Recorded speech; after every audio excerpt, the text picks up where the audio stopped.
Ernakulam കാലടിയിലാണ് 7 kilo കഞ്ചാവുമായി ഒഡീഷ സ്വദേശികൾ പിടിയിലായത്. കഞ്ചാവുമായി KSRTC ബസ് യാത്ര ചെയ്യുകയായിരുന്നു. 7 കിലോ ആണ്, ചില്ലറ കഞ്ചാവല്ല.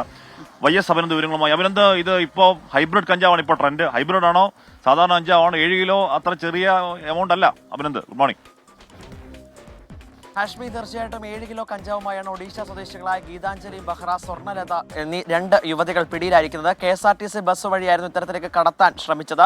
പോലീസ് ലഭിച്ച രഹസ്യ വിവരത്തെ തുടർന്ന് പെരുമ്പാവൂർ ASPയുടെ നേതൃത്വത്തിൽ നടത്തിയ അന്വേഷണത്തിലാണ് ഇവർ പിടിയിലായിരിക്കുന്നത്. ഒഡീഷയിൽ നിന്ന് എത്തിയതായിരുന്നു. ഇവർ പ്രത്യേകം പൊതിഞ്ഞ ബാഗിലാക്കിയായിരുന്നു ഇത്തരത്തിലേക്ക് കഞ്ചാവ് കടത്താൻ ശ്രമിച്ചത്. ഇവർക്കൊപ്പം 4 വയസ്സ് പ്രായമായ ഒരു ആൺകുട്ടിയും ഉണ്ടായിരുന്നു. ഇവർക്ക് രഹസ്യ വിവരത്തെ തുടർന്ന് പെരുമ്പാവൂർ ASPയുടെ നേതൃത്വത്തിൽ നടത്തിയ അന്വേഷണത്തിലാണ് കാലടി പോലീസും സംയുക്തമായി നടത്തിയ അന്വേഷണത്തിലാണ് ഇവർ ഇന്ന് പുലർച്ചെ 4 മണിയോടുകൂടി പിടിയിലാകുന്നത്. KSRTC ബസ്സിൽ നേരത്തെയും ഇത്തരത്തിലേക്ക് കഞ്ചാവ് കടത്തിയിട്ടുണ്ട് എന്നാണ് പോലീസ് ലഭിക്കുന്ന വിവരം. എന്തായാലും ഈ പ്രതികളെ കേന്ദ്രീകരിച്ച് വിശദമായ അന്വേഷണം ഇപ്പോൾ ആരംഭിച്ചിട്ടുണ്ട്. നേരത്തെയും ഇത്തരത്തിലേക്ക് പല സ്ഥലങ്ങളിലും, എറണാകുളത്തിന്റെ തന്നെ പല ഭാഗങ്ങളിലും ഇത്തരത്തിലേക്ക് കഞ്ചാവ് വിൽപ്പന നടത്തിയിട്ടുണ്ട് എന്നതാണ് പോലീസ് ലഭിക്കുന്ന വിവരം. എന്തായാലും ആ വിവരത്തിന്റെ അടിസ്ഥാനത്തിൽ വിശദമായ അന്വേഷണം ഇപ്പോൾ ആരംഭിച്ചിട്ടുണ്ട്. ഹാഷ്മി.